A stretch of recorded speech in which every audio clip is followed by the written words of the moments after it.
بسم اللہ الرحمن الرحیم۔ ناظرین آئیے ویڈیو کلپ دیکھتے ہیں۔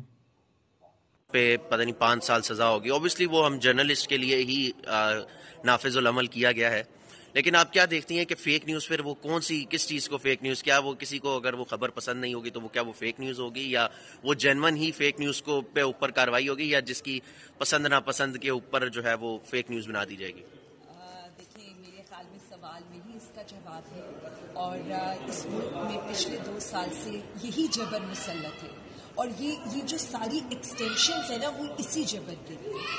جب ہم یہ کہتے ہیں کہ پارلیمنٹ کو انہوں نے ربر سٹیمپس بنا دیا، عدلیہ کی آزادی کو انہوں نے جس طرح سے اس کو کرب کرنے کی کوشش کی ہے، عوام تو ان کی ہٹ لسٹ پر نہیں۔ آپ نے دیکھا ہے عوام کو پکڑ کے بند کر دے، ٹویٹ پسند نہیں آئی، کسی کو غائب کر دے، کسی کو اغوا کر دے، جرنلسٹ کے ساتھ جس طرح کا سلوک کیا گیا ہے، رپورٹرز کے ساتھ جس طرح کا سلوک کیا گیا، ایون ہمیں یہ پتہ ہے کہ جن نے 26 نومبر کی کوریج کی ان کے ساتھ جس طرح کا ظلم کیا گیا، یہ ساری جو پابندیاں نا بیسیکلی حکومت کو لگتا ہے اور مقتدرہ کو یہ لگتا ہے کہ اگر آپ یہ پابندیاں لگائیں گی، یہ پابندیاں لگا کر آپ پاکستان کو ان تباہی کے گڑھوں میں لے کر جا رہے ہیں۔ لوگوں کی آواز بند کرنے سے کچھ نہیں ہوتا، آواز بند کرنے سے آپ صرف ان کا ڈر ختم کر رہے ہیں۔ دیکھیں، جیل جانے کا ڈر صرف ایک بار ہوتا ہے، جب آپ جیل چلے گئے تو ڈر ختم ہو گیا نا۔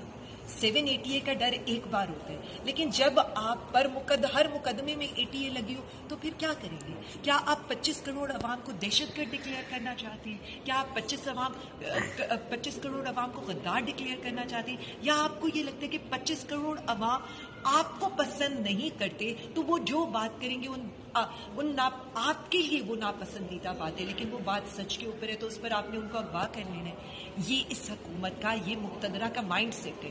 اس مائنڈ سیٹ کو تبدیل کرنے کی ضرورت ہے۔ ان چیزوں کو جب تک آپ تبدیل نہیں کریں گے تب تک اس ملک کے اندر استحکام نہیں آئے۔ آپ نے یہ ویڈیو دیکھی ہے، اگر آپ کو ویڈیو پسند آئی ہے تو میرے چینل کو لائک بھی کریں، سبسکرائب بھی کریں اور ویڈیو کو شیئر بھی کریں۔ شکریہ، اللہ حافظ۔